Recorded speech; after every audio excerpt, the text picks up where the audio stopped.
దేశంలో ఈ యొక్క సమగ్రతను భగ్నం వాటిల్లాలని చెప్పి అభద్రతా భావం చేయాలని చెప్పి దేశాన్ని విచ్ఛిన్నం చేయాలని చెప్పి ఈ యొక్క ఉగ్రవాద చర్యలు పాల్పడుతున్నటువంటి పాకిస్తాన్ ఈ యొక్క దుర్చర్యకు పాల్పడి ఉగ్రవాదం విడిచిపెట్టి దేశ ప్రధాన ప్రమాణ స్వీకారం చేసే రోజు ఈ యొక్క ఉగ్రవాద చర్యలు పాల్పడడం జరిగింది.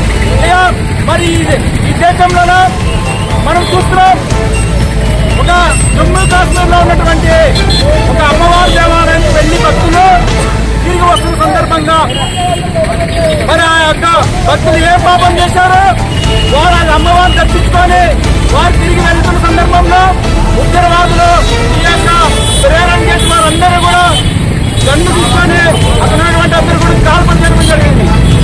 మరి ఆ బస్సు మొత్తం కూడా రోజుల పడి సందర్భం కూడా మనం అందరూ పంపించాం. దేశానికి ఎక్కడ భద్రత ఉంది? ఈ భద్రత ఉందంటే కేవలం ఈ దేశంలో నరేంద్ర మోడీ గారు ఉన్నంత వరకే ఈ భద్రత ఉంది. ఈ దేశ ప్రధానమంత్రి అయినా ఇలాంటి చర్యలు తీసుకోవాలని వారికి లేకపోతే ఇంకా ఎలాంటి భద్రత అభావం ఉంటుందో ఒక్కసారి అందరూ గుర్తుపెట్టుకోవాలి.